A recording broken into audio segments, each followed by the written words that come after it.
students on the University of Michigan campus in Ann Arbor, Michigan, in 2015. Most fraternity social activities were suspended this week following reports of alcohol-related hospitalizations and UAL misconduct.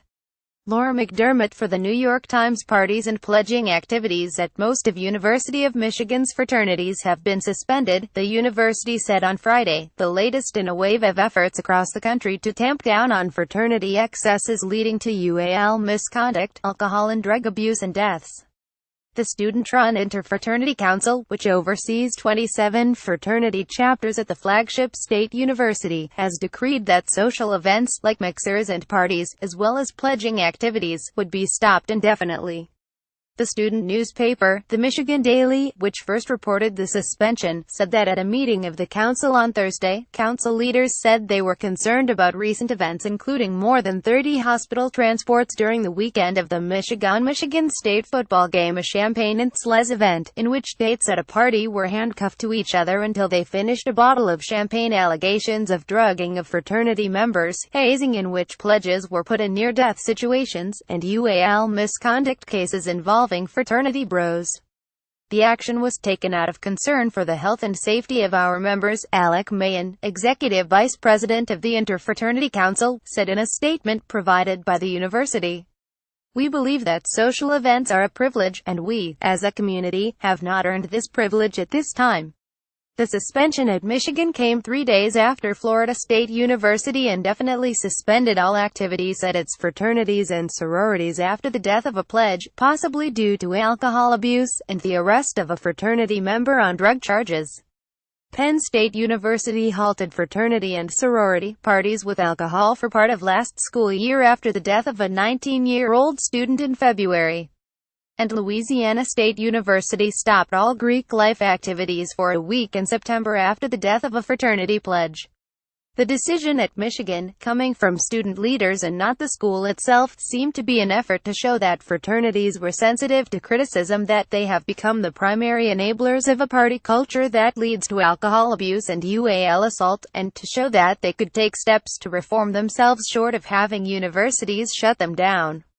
Michigan's president, Mark Schlissel, has been sharply critical of fraternity culture, saying in 2015 that though he did not aspire to get rid of fraternities, if they did not shape up, they may naturally wither and people may want to stop joining them, but a university spokesman, Rick Fitzgerald, said the administration had not pressured the student group into taking the action. The move was already being felt on Friday afternoon. Instead of scenes of fraternity brothers drinking and playing games on their lawns and porches, the only visible activity was found in the yard outside Theta Delta Chi, where students were selling donuts and apple cider to raise money for the Breast Cancer Research Fund. The suspension was a major topic of conversation at the food court in the basement of the student union, where 3 different groups of young men were overheard complaining about the cancellation of parties this weekend, though they declined to speak with a reporter. Henry Flynn, a 19-year-old sophomore, said he rushed a few fraternities last winter before deciding against pledging after his roommate was taken to the hospital with alcohol poisoning after a Greek event. Mr. Flynn recalled, one activity where potential pledges moved from room to room participating in different drinking games, and another in which they were tested on how they answered women's invasive questions about their UAL histories. While fraternities often speak publicly about their charitable work, Mr. Flynn heard little about that during Rush. The focus was how you fit into this community based on how much you party, he said. That was the vibe I got. Another sophomore, Tiffany Lou, recalled a friend being hit on by a fraternity pledge who said that part of his hazing required him to have intercourse with a woman. Fraternities were the main source of propagating hookup culture, Ms. Lou said. That's what their parties are about, Mr. Fitzgerald, the spokesman for the university, which has 29,000 undergraduates, said that school authorities and the local police were looking into all of the misconduct complaints. Mr. Fitzgerald said sororities at Michigan do not normally host parties at their houses, so they would not be affected by the suspension. And the decree affects only fraternities that fall under the purview of the Interfraternity Council, leaving the 4 predominantly African American fraternities that are part of the National Pan-Hellenic Council free to continue hosting social events. Still, Kendall Smith, the president of one of those four fraternities, Kappa Alpha Psi, said the controversy was bad for them, too. Obviously, women being newly assaulted, people overdosing on drugs, hospitalizations, that's a bad look for the university in general and it's not a good representative of what we stand for, said Mr. Smith, a senior. He expected the black fraternities would be under a microscope now, since any party they throw will draw more students. And the biggest football game of the year, against Ohio State, was coming up in 2 weeks, he noted.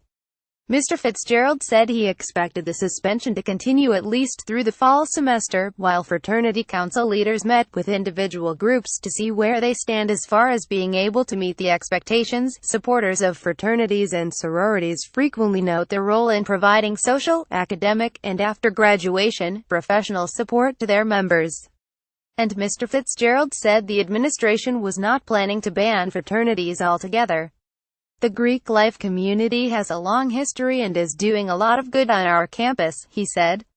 About 20% of our student body is involved in Greek life, so it's an important part of the student experience here. Indeed, before every football game, fraternities are always the most popular places to go, said Zane Harding, 19. They're just packed every time, he said. Still, he agreed that some of their behavior had gotten out of hand. There are a lot of things wrong with this, he said. Steve Freese reported from Ann Arbor, Michigan. A version of this article appears in print on November 11, 2017, on page 812 of the New York edition with the headline "At Michigan, Fraternities Put Safety Above Partying."